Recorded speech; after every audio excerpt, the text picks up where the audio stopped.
all to this panel discussion on approaches for security consolidation, ways, methods, and architectures. We have an eminent panel with us today. We have Mr. Anand Pandey, Senior Vice President, Goods and Services Tax Network, as our moderator for the discussion. Joining the panel are Mr. Lakshmi Narasimhan R, Chief Information Security Officer, Intellect Design Arena, Mr. Sapan Talwar, Head of Information Security, Perfetti Van Mele, Mr. Debashish Jyoti Prakash, Managing Director, Asia Qualis. It's a last day and end of the day of the AISS Summit, and I'm sure we are holding you back for some more time probably. So our topic is approach for security consolidation. As we know, the entire threat landscape is evolving with the ever-increasing traditional boundaries of our network and workplaces. There are many, I was few days back going through one of the surveys, so where that was mentioned, it was mentioned that approximately 47% of enterprises use 11 or more tools, and 1/3 of it they were using more than 25 security tools. 46% of the organizations, they are planning to consolidation of the security tools.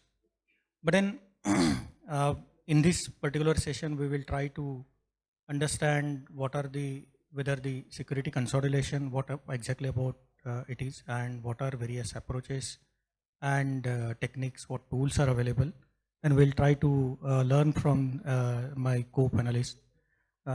So I would now request to have a quick introduction.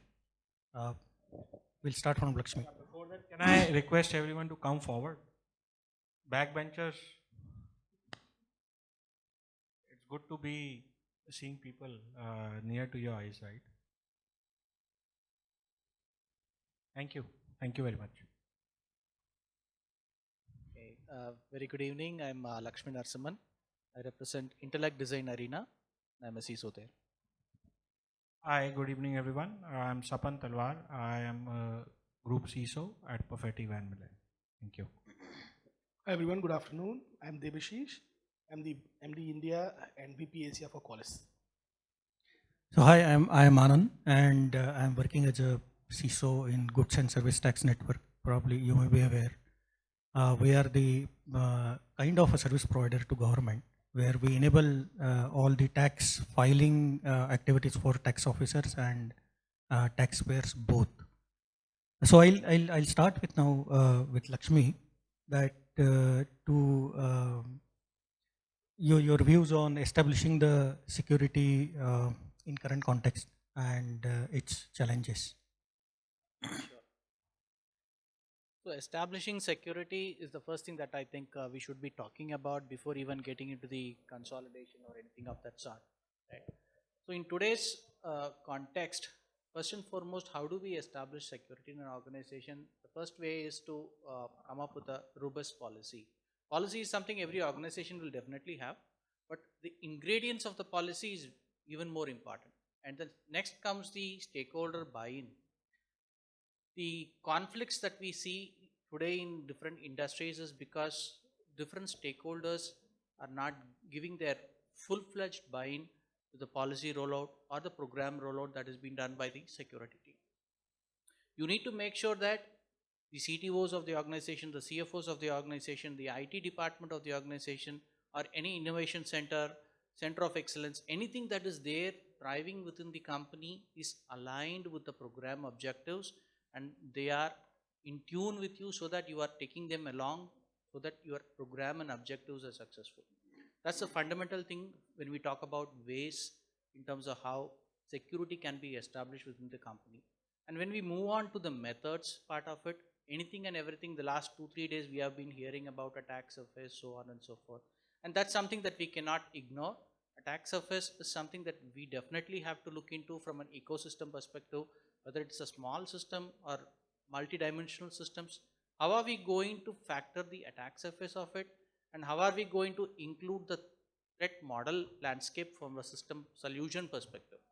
And if we don't have any security requirements in place, probably the outcomes of your threat models are something that will go as an input to your entire life cycle. That is very, very important. The feedback loop is something the industry is ignoring today, and this is one of the mechanisms by which we can definitely include for stakeholders who say, I don't know what is going to be my security requirement. I'm pretty much sure this is my functional requirement. For them, the feedback loop is the outcome of the threat model.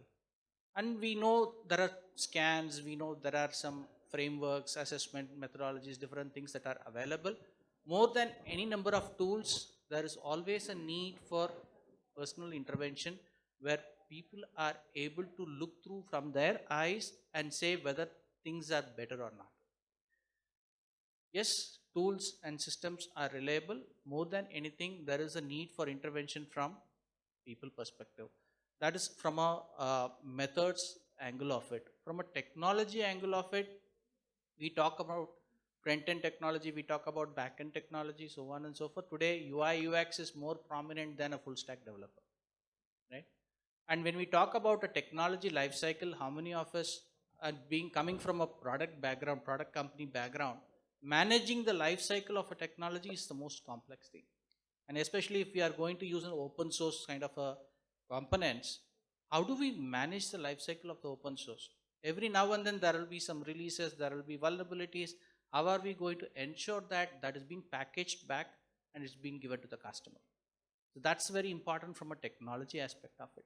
From an architecture aspect of it, so we are talking more from a monolithic, cloud native solutions, so on and so forth. So there are checks and balances in both aspects, pros and cons in both aspects. So when we talk about cloud, obviously we are going to gain more from a native services perspective, be it if I'm going to launch a cloud native application, I can leverage an API gateway. I'm sure that it's going to be based on the microservices API architecture. I can use an API gateway, I can use a cloud WAF for that example. So I will benefit out of that model by and large. Whereas when we talk about a monolithic, and today a lot of organizations for the sake of moving to the cloud, they are just making a shift left or just shift it and put it in the cloud, right? It may be a legacy application, 10 years old application which is running in the data center, they just want to migrate to the cloud. Still they are achieving certain things. The infra part of it, whatever is vulnerable, whatever is obsolete, that is being handled today. But can we leverage further? How do we look at it? That's where the architectural dimension, when you look at it from a combined perspective of attack surface and threat model, this gives a holistic approach in terms of where you need to focus and how security solutions has to be planned and implemented. That's my starting point. Thanks, Lakshmi, for covering very critical aspects of first about the management buying, threat modeling, and so on and so forth. So I'll come to Sapan now. Say, while we are talking about the consolidation, but let's take one step back and look at the existing scenario where the traditional boundaries of organizations are expanding beyond their perimeters. Secondly, cloud adoption is also very fast. It is happening. The new concept like say DevOps or DevSecOps, and it is also getting more and more traction. And say with all these things, multiple and the at the same time the security OEMs or security tools and technology side, that is also getting increased. Every day we are seeing, or after every periodic interval, we are seeing so many products in the market. And it is adding to our anyway portfolio. We are probably managing the multiple security tools, and there always will be some or other tool addressing a very specific issue or very specific aspect of security management. So in your opinion, which are the tools or technologies can be considered, and what should be the approach of it? So yeah, thank you so much for your question. I think Lakshmi really put up the perspective around how the entire life cycle of including methods, technology and architectures should be integrated well together. I think for me, there are two things which are very important. First and foremost, I think while new tools are coming our way almost on daily basis, most of the product companies are really gearing up, making sure they manage more and more use cases. I think most important is what we need to protect. How we need to protect is a second thought. So understanding our surface attack area is very, very important, and then trying to make sure that the basics are covered well, because if we don't have a strong base, as we all would agree, building upon that would not give us any advantage. Eventually, as basic as a SQL injection exists today also, which was discovered maybe 25 years back, right? And many web servers have basic vulnerabilities today. Now, even putting a WAF, would it really help? Maybe not, depending on, of course, the capability of the threat actor, right? So the point is that there are multiple technologies. Covering the base is very important. And I firmly believe that technology cannot solve all the problems. It can definitely be enabler of going towards solving a problem, but solely depending on technology is not a solution. So it has to be well put together, as Lakshmi also mentioned, from the people side, from the skill side, of how well a platform enables individual to work over it. I think that's a very important consideration while we go for any new technology, any new tool. From the consolidation perspective, I think I would like to add that there are new buzzwords every day. All of us deal with it. DLPs, CASBs, security gateways, now SASE, which consolidates everything, right? So new buzzwords, new products, they have to throw something new, without being cruel to them, all the vendors. The point remains that there's a need of the hour to secure our environment, to secure our data. Now, can all of these be together integrated well to form a single solution which can be managed well? Yes, for sure, but it's a journey, I would say. So it cannot be done at one go. Definitely not for a small or medium based organization. Maybe a larger enterprise, yes, can change things at one go, consolidating everything. However, it's a journey, and I think we have to start for sure, because the kind of information and the kind of tool set which exists today to protect that information is vast. The plethora of tools. So if we do the basics right, we choose the right set of tool set, yes, then we should start thinking about consolidation. But that's definitely not the first point. That's my take.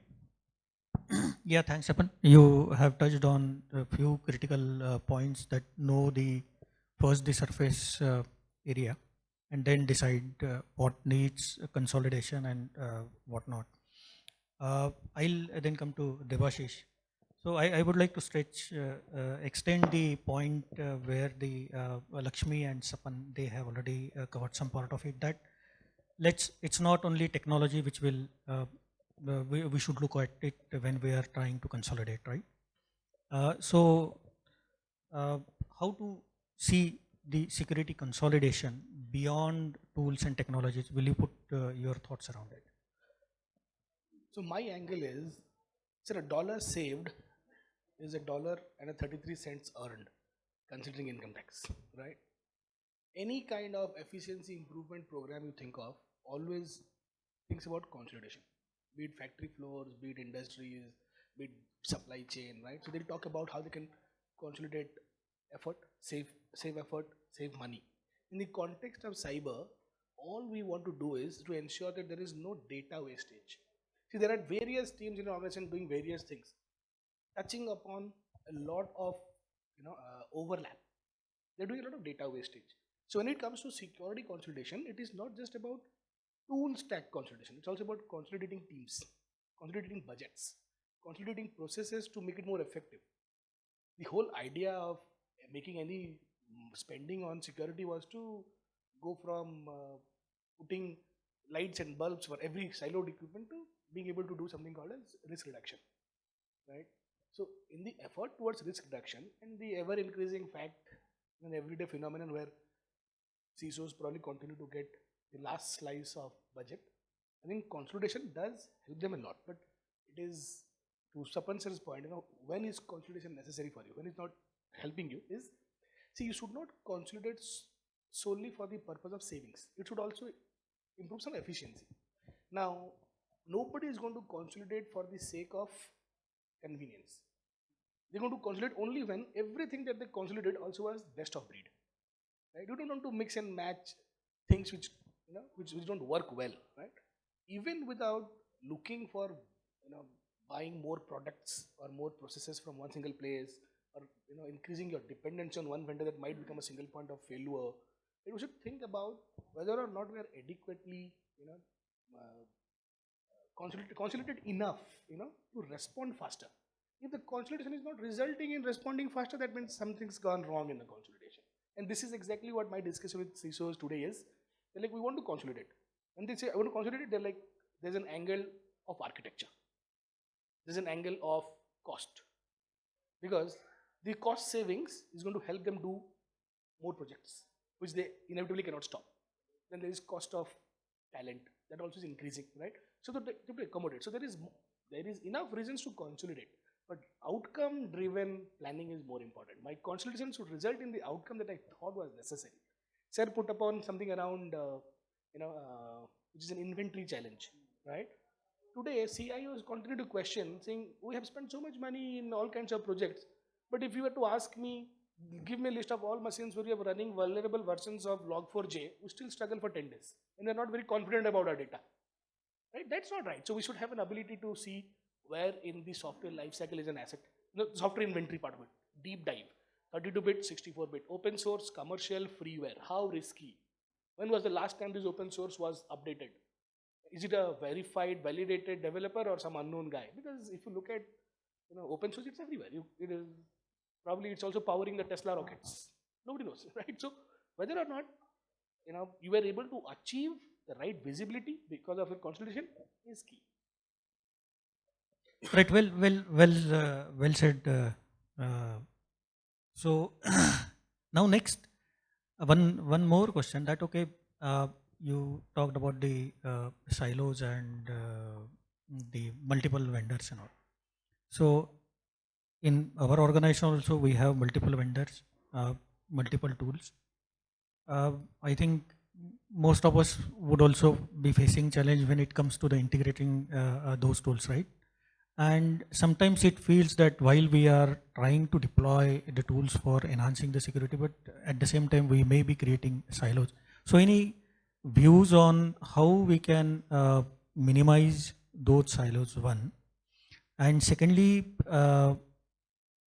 as a part of consolidation, what would be the what should be the approach in terms of whether we should put all our critical activities of security and compliance monitoring with one vendor, or what should be the approach while even taking that call, whether it should be 1, 2, 3, 4, whatever vendor. So this question will start from Lakshmi, then Sap. Okay, sure. So I think they've kind of covered some portions on the consolidation, but let me take a lead from Dave and the questions from Anand. In a way, the question, if I reiterate the question format, it's like a single point of failure. If I'm going to go towards a consolidated solution which is going to give me a plethora of things, maybe it has 10 capabilities, there is also an angle of single point of failure which we need to be prepared for. Or we should have adequate coverage from a resiliency perspective in terms of what is going to be my operating model in case the vendor is out of business or there is an architecture failure. It could be anything, right? Internet was down when a particular CDN provider was affected, right? So that's the kind of single point of failure we are talking about. It is inevitable. In a way, today, platformization is there, but it is still not mature. Every company is moving from services to products to platform. That is because it is driving more business for them. It is driving more money, right? In a way, they will be passing back some of those benefits to the customer. At the same time, there is also risk that we should be aware of that. How do we start this exercise? It could be a simple thing in case somebody is evaluating an EDR solution. and if somebody is also offering along with EDR a DLP or a VPN client. It's a very small, but still it's a consolidation in a small way. Need not be 10 number of capabilities, it could be small capability. Look at solutions which are going to be technologically obsolete in the coming times. Look at the new capabilities, offerings that are there on the cloud or the new marketplace that is available that are easily integratable to your solution landscape. So those are avenues by which we can harness, we can gain the readiness from the market. We'll be able to easily scale and sell the solution internally and externally. That's a key take from my side. Maybe I'll add a little later. Okay. Sapan. Yeah, I would like to add that it slowly again depends on the requirements of the organization. I think like everything, there's a heads and tails, right? And if you play in the right way, you can win with both the approaches. The point is what approach is good for you. Depends on again the kind of organization, the regulatory requirements one has to deal with, the spread of the organization, and the kind of data which our organization is handling, whether it's a customer facing or internal data. Overall, I think I am a pro consolidation thought process, while of course there are pros and cons on the other side too. But from the perspective of talking few positives, and you touched upon skill set point, for example, as simple as that. I see it from the perspective that if we have, let's say, an X technology with five different modules protecting my cloud, my on-prem, my data, giving me enough monitoring, even if it is one technology, I think I save upon multiple things. I save upon dealing with multiple parties. I save upon my procurement and finance team dealing with multiple parties. I save upon skill set. I have to train my team only on one principal OEM, as simple as that. And with the skill set issues we all are facing, right, that becomes of paramount importance. Because if we have 5 different OEMs, can we have 5 different headcounts? I don't think so, right? So then the only option is you cross-train your team. And the very next day, you see a pink slip coming from the other side that now I am trained on 5 technologies, I have a better opportunity, right? I am moving around. So while it can happen with the one technology know-how also, however, if you are running one technology, maybe 4 others are also trained, right? So those are the kind of benefits we can extract. There are, of course, negatives, which we can talk in the next section, but I thought these are of very important points when someone is thinking about consolidating on the environment side. Putting all the eggs in same basket, maybe not again. Primarily I would apply a 80-20 approach. We try to have 80-20 where in most of the cases, so here also I'll apply that. And maybe take out my critical infrastructure, 20% core, and try to put the best solution around it, and maybe for 80% consolidate to one partner who could help me in these ways, as I just mentioned. Yeah, Vashish, over to you. So since I'm a provider, right, so I was just thinking, if my consumer have an issue or a mindset that probably is a point of thought and is worth considering, I have to figure out how to tackle that, right? Because I'm a big consolidation. So I was looking at the fact that consolidation in a controlled way, right? It comes with confidence. What percentage of your organization operating systems are running Microsoft Windows? Only 100% or close to 100%. Microsoft gives us dozens of vulnerabilities every patch Tuesday, but we still don't dislike them, right? So the point is, because you know that it works for you, and you know that they're going to take care of anything that probably will happen to you, right? So in the same way, consolidation, while you are trying to consolidate your tool stack, you have to also ensure that it is working for you. Like I said, it has to work for you. You think about how many of us remember Winamp media player. Windows Media Player, Along Microsoft Internet Explorer. With every version, they'll say this is the fastest Internet Explorer ever, right? Did people consume them? Right? Ultimately, everybody is probably back on Chrome. Nobody uses Microsoft Media Player, Windows Media Player. Everybody is probably using VLC Media Player, right? So the best will remain. The not so best will get taken out. But what's our learning as an OEM? Microsoft. What Microsoft did? There used to be Microsoft antivirus built into operating system, right? People hated it because it didn't work. Some people were like, we cannot have the maker and the checker from the same provider, right? Which is also an audit principle. So what, if you look at how did Microsoft fight back? The Defender is a great technology. It probably has a lot of flaws, but it will become better. So the idea is, they know that consumers are going to stick to the idea of consolidation if it works. If you lock them down by proprietary protocols, workflows, methods, a design that they will not let you decide, and so that will not work. So controlled, confident consolidation, even if it takes time. It will take time. It has to take time. You can't. Consolidation probably is actually a mindset, right? Consolidation mindset. It just cannot come from tools. I always thought only zero trust is a mindset. Yeah, just to add to what they were saying, we also need to factor who's behind the consolidation. What is their objective in terms of getting the consolidation done? In many small organizations, they may not have an independent CISO role. It may be an IT head who is also doing a role of a CISO, or somebody else who is, for them, they may have so many other things to do. For them, a single pane of glass view is helpful for them. For somebody who have a dedicated CISO, they may still don't mind looking at 4 different reports, as long as the reports are insightful. They are able to make some decisions looking at the reports. So end of the day, the report should be meaningful. You should be able to take actions out of that. So if that is there and achievable, I think everybody will move towards that direction. Sir, all of us have a never-ending same project in our company, right? right. Which we believe in the next 3 months will complete, right? So 3 years also.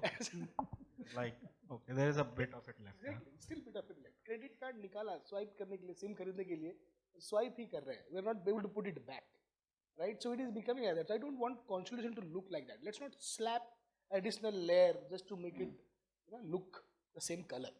It should work for my needs. Line of sight should be there at least for 5 years. If I do something in consolidated way, it remains there. The So life the cycle amount- is taken care. The amount of money and effort you save because these tools, which are probably concentrated on a single platform, are talking to each other, the amount of money you save in the effort that would have otherwise gone into integration projects. Today's integration projects are so loosely coupled, one XML data exchange format gone wrong kills down your entire automation. You don't want that to happen. Well said.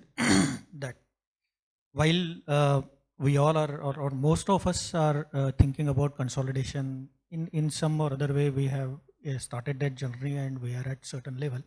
But I would like to hear, if at all, from the audience, if anyone wants to put their views, or can we have some comments?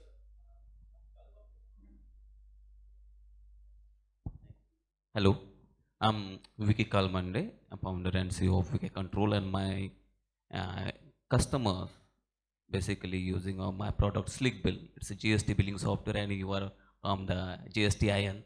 So I and my all customers, I having 10 lakh users around India, and every month, whenever 11th and day 20th is come, in every month your server were down. So why you are not adapting security consolidation ways, methods, technology and architecture to avoid this thing? Because this is a challenge for you and us to handle the end users finally. So anything is under on your pipelining to overcome with these issues? So you're right. So there may be issues with GST system filing and all that. We can discuss. This is not actually contextual to the current topic, but still I will answer that. While Yeah, though there always may be some boundary cases where users may be facing some time-bound delays or something, but you must understand that we are handling taxpayers and tax officers across India. Every peak filing, it's not like income tax or any other site where on periodic interval or some time you have to do it, but every month, every alternate week there is a peak filing for various types of taxpayers. Millions of invoices are uploaded on a particular day, right? And we are handling that traffic. We are just to put the some numbers that we are clocking more than 3 lakh concurrency for the return filing with invoice processing, and we are also accepting the invoices, right? E-invoicing and actual invoice also GSTR 1, 2B and all. So while all these things are there, but yes, we internally, for us, performance improvement, user experience improvement, and the security, of course, is one of the focused area. But these areas also are uh, in our high priority ones, and we keep on working that. If you go back a couple of years back and look at, say, one more thing, we must understand that GST is still fairly new regime. The system and the tax filing and the expectations are continuously changing. We are facing, I know internally every month how many changes we do on the system. It's like we are fixing a car while it's running, right? And without whatever glitches are there, every system which is exposed to internet, it will face some or other delays or some glitches at some point in time. But if you look at the percentage, we submit report to the our stakeholders and to government, and we are also monitoring continuously. Fairly, that graph is increasing. If you have any specific issues or concerns, we can discuss it after this, or else you can take my coordinates. Just put me a mail. We will help you out. So we try to sort out those issues as well. So I think we should tell that slow cooked food is always tastier. Yeah, right. So, uh, just one last query for the panelists. So, we have discussed so far the consolidation. So, if you want to summarize the advantages or pros and cons of the consolidation in a quick moment. Again, probably we'll start with Dhananjay. This time, let's start. So I was just thinking in Devashish, my mind, when you are going to buy a car, you don't go to your car vendor and say, give me a car without the indicators and seat belt, because I'm going to wait for Black Friday sale and go to Shivaji Nagar to get the cheapest seat belt out there. So your expectation is the vendor that I selected has the right mindset, the right service mindset to help me with giving me an overall product that has a good seat belt, right? Similarly, as a part of your vendor consolidation strategy, you must interview your vendors well. Their ability to work with what you currently have rather than them pushing you something new just to do the same problem that's already being sorted probably on your side. For them, it might be a way in, but for you, it's again a massive amount of unlearning and learning for the new one, right? One thing is that. The other thing is the cost of change. Sometimes the vendor will never give you a line item that says cost of change. That's completely on your side. So it is important to identify your vendors who are collaborative in nature. Instead of evaluating their features and functionalities first look at how good their APIs are. Right? So you know that I'm not going to suffer after I have this. So that's how a good consolidation vendor should approach. Yeah, I'd like to add that maybe I take the same example of car or a different one. So the point remains that in tech companies we are dealing with day in and day out, I think the consolidation approach is very different than probably a car. In the case of the car, whether it's any brand name, they are whole soul responsible for the quality of each product they are providing along with the car, because we are, you rightly said, we are not buying only a headlight or we are not buying a seat belt, we are buying a car. However, in the tech industry, what I've experienced is that more and more one vendor approach, how they have become that what they are today by acquisitions, right? They acquired smaller products, they became then they have multiple products in their own offering, right? So the point is, are they taking due care of the quality of those products and integrating well into their own framework? That's very important. I think that is where I feel it is a challenging situation today. uh, I think acquiring a company for big names like Microsoft's, Google's, IBM's is not a big deal. How well they can integrate into their stack, and then how well they can support that entire end-to-end stack like a BMW or a Merc we do in their car is a problem. So from the disadvantage side, I think this is something which is an evolving thing. Probably in 2, 4, 5 years, this would get better. But eventually, we have to deal with the current situation, right? Hence, I mentioned as there are multiple advantages, but this is one disadvantage I feel. Also, from the security architecture standpoint, I think you refer to APIs. I think how many of us have time and effort to go and look at that level while you are acquiring a new technology? That also is a challenge today, right? And skill set adds to it because of the kind of issues we're dealing with, only managing operations mostly from the security perspective. So I think that itself is also a big challenge. Over and all, of course, as I mentioned, it is about identifying the right needs and keep risk posture in your mind when you're thinking about consolidation. I think that's very, very important. Don't do it for the convenience. Don't do it for maybe licensing perspective, maybe cost. Yeah, or it's maybe free, right? And like Geo has come from where it was to where it is by offering free, right? Nothing is free in this world. We all understand now. But the point is, we have to give due assessments, and then go and on that journey, because it's a journey, as you rightly said. Thanks. Thanks, Abhay. Lakshmi. So men will be men. Their liking for the car and automobile and the gadgets will never go off.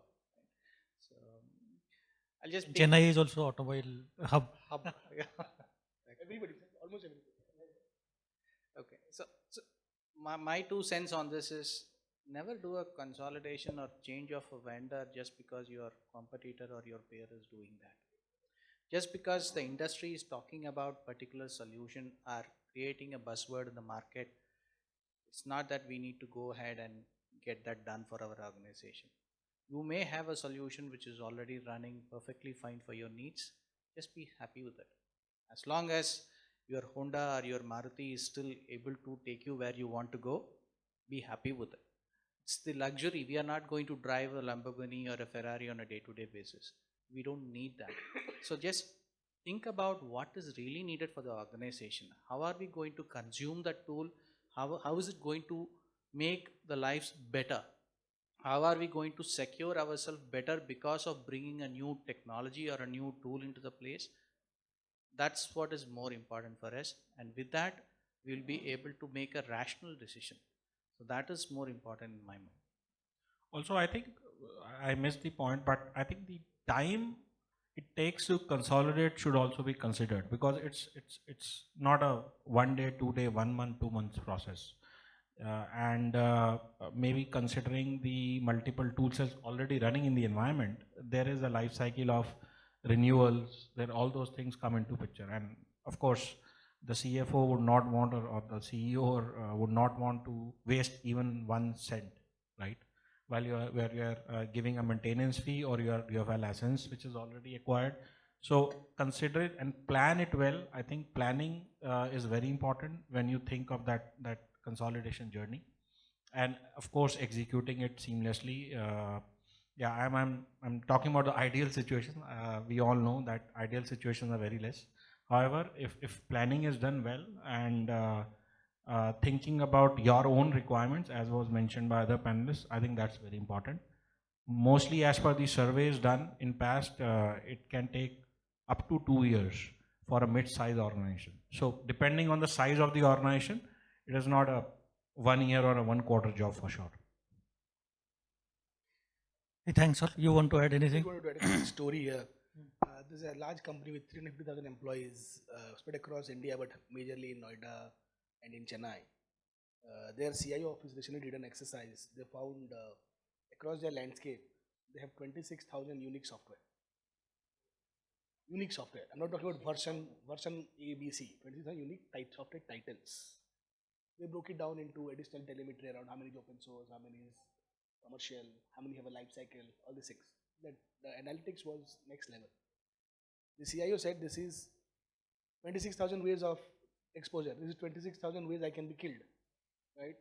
Now, if I have an enemy, I can fight. But the enemies must be countable. Right? So consolidation probably, helps you do that a bit. I have had conversations with customers who are doing inter-team consolidation. So yesterday on my talk also I spoke about how some people in IT say, some people in InfoSec feel that they are not being appreciated enough. He says, I use the best of the breed of technologies and processes.